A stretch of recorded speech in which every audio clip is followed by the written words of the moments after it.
Мен фрилансермін, моушн дизайнмен айналысамын. Бұл мамандықта стильдің жұмысқа сәйкес келуі маңызды. Кейде образ сені портфолиодан кем таныстырмайды.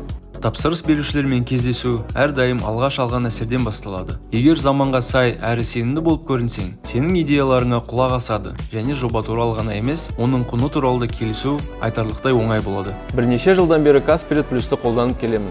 Бұл әдетке айналды. Брендтік заттарды бір мезгілде барлық соманы жұмсамай-ақ бірден алуға болатыны ыңғайлы. Киім топтамасын таңдап, жаңа киімді бүгін киіп аласың, ал төлемді 4 айға бөлесің. Осылайша мен әрдайым қалағандай киінемін, шығынымды да бақылап отырамын. Сонымен қатар, Каспирет плюс жиі керемет науқандар өткізеді. Күздің басында олардың біреуіне тап болдым.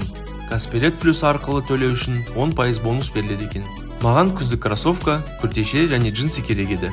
Сатып алғаннан кейін бонустар бірден есептеліп, рюкзак та сатып алдым. Мен үшін Каспирет плюс бұл таңдау еркіндігі және бюджетті тиімді жоспарлау.